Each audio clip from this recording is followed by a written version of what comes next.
The ad image is clean and cool, a sparkling mountain lake with a pack of cigarettes pointed straight at you. This is just one example of an advertisement for cigarettes trying to convince you that smoking is fashionable and socially acceptable. Tobacco companies spend millions of dollars every year advertising brands of cigarettes. Some are aimed at specific audiences, using attractive, appealing brand images. For example, Virginia Slims, using the campaign theme of "You've come a long way, baby," has become one of the most successful cigarettes marketed today. According to Smoking Digest, Americans smoked 620 billion cigarettes in 1976, spending over $14 billion, almost $259 per smoker. But since the price of a package of cigarettes has increased over the years, up to $1 in some cases, that amount is even more now. Why do people begin smoking? Various reasons, mostly due to peer pressure or because it looks cool. But smoking is a habit that most people, once they begin, find hard to break.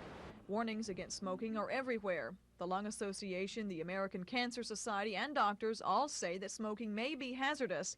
Cigarette packages themselves all have warnings to that effect. But do people listen and stop? Sometimes. However, in some cases, it's too late when the smoker realizes just what smoking all those packs of cigarettes for years has been doing to their lungs and heart. People that smoke that much, 50 years old, 50 pack years by history, and if they have an abnormality on their chest x-ray, a nodule on their chest x-ray that's new, that's a 50-50 chance of being cancer. That's no ifs, ands, or buts. That's well accepted. In this series, we'll take a look at smokers who are trying to stop. We'll discuss the health hazards linked to smoking, including dangers for pregnant women and ways to stop smoking. Gina Gregory, WSFA TV News.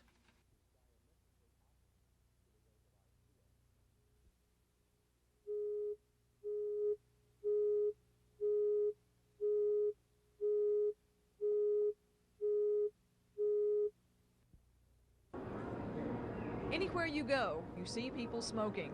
Young, old, men, women, teenagers, and they seem to be enjoying what they're doing.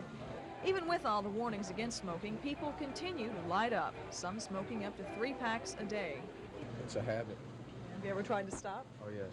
What happened? Couldn't. You enjoy smoking? Yeah, I've tried, but I don't want to quit. You don't want to quit? No, I don't see no reason to quit. You don't think it's bad for you? I think it's bad, but I enjoy smoking. You probably heard all the warnings from doctors, Cancer Society telling you that, oh, cigarettes are bad for you. What do you think when you hear that? Well, I agree with them, but it's my life. Most of the excuses are common, but that's what they are, excuses. If you really want to quit, you can. I smoked an average of 2 packs of cigarettes a day or better for some 12, 25 years. Well, excuse me, 45 years. And you believe that smoking was a direct link to your heart attack then? I'm sure it was a major factor. It wasn't the only one. How did you stop? Did you use any special gimmicks, methods? I tell you, when you hear those angel feathers fluttering around you, you can stop. Gina Gregory, WSFA TV News. As you go in,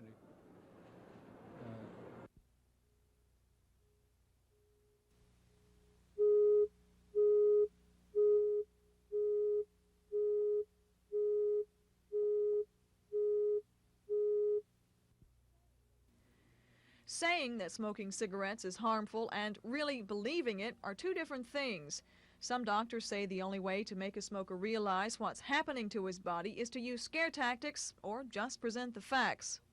You see the difference? There's nothing on this side, but this is a white shadow here. This is a cancer. And this man has died now of his cancer of the lung. He was a very heavy cigarette smoker, consuming 2 to 3 packs a day for over 20 years. We think that if somebody has smoked for 15 years over a pack a day, the incidence of lung cancer will be 15 times what it would be without smoking. What does smoking, a cigarette or cigar or whatever, what does the smoke do to your lungs? Well, it works as an irritant, and of course it deposits the nicotine and the tar in your conducting airways. And if you think of your lungs and your airways as you would an oak tree with the branches going off and stuff, on the inside of those it deposits that, and it works as an irritant and creates mucus, which blocks off the airways. A way to find out if smoking is causing obstructions in your lungs is to take the pulmonary suction test. The test measures airflow. Deep breath. Push. A strain all the way. Push it out, push it out, push it out. Good. Now he's a heavy cigarette smoker. Yeah. If he didn't smoke, his curve would probably come up like this. But the fact that he smokes and his air is restricted when he blows it out. This is the initial effort to blow out, and then you can see the air is trapped as the volume of air goes out. And that's what smoking does. It clogs up your lungs and you can't Right, you can't get the air out. All doctors agree smoking is bad for you. You may not realize the effects immediately, but 15 to 20 years from now, you may wish you'd heeded all those warnings. Gina Gregory, WSFA TV News.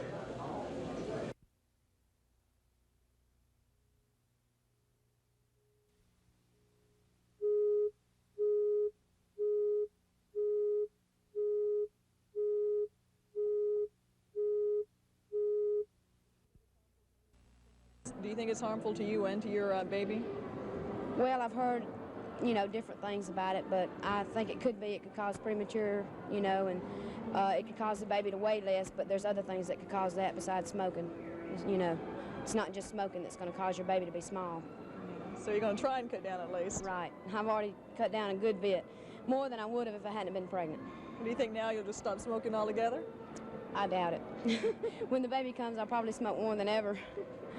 Is there any evidence that is conclusive that smoking is definitely bad for pregnant women? Sure, there's really, really good evidence now that smoking can really hurt, and in a lot of different ways. I think first it's really clear that women who smoke, their babies are going to be about 1/2 pound less in weight than babies of women who don't smoke. And most of the problems that we see are, stem from babies being born that are too small. So there's no question, first of all, that women who smoke are much more likely to have a miscarriage. They're more likely to have a baby that dies before the baby is born or stillbirth. And they're more likely to have babies that die within the first year of life.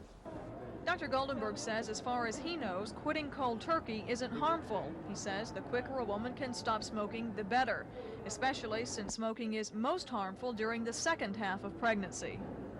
The baby is more likely to have some sort of neurological damage at ages 5, 6, and 7.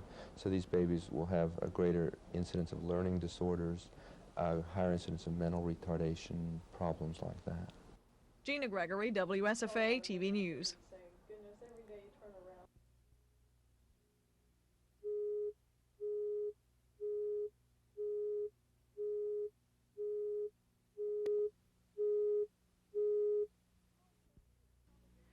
Cold turkey is probably the most common way to stop smoking, but it doesn't work for everyone. So the American Cancer Society, the Lung Association, and other agencies have come up with other methods to help you kick the habit.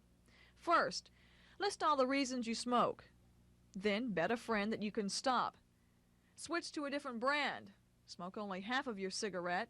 And smoke only under unpleasant circumstances. I try to tell them to substitute something else for it. Take up a new hobby, exercise, drink a lot of fluids, eat non-fattening foods. One of my tricks is to cut carrots and celery sticks and peppermint sticks, and they always have them with them so they can substitute for them. One way that has been very successful in helping smokers stop is the 20-day stop smoking program developed by the Lung Association. It's kind of a work manual. For instance, one of the first things that the manual will guide them in doing is to evaluate themselves and answer the question, why do I smoke? And then from that it will guide them to discover the triggers that desire for smoking.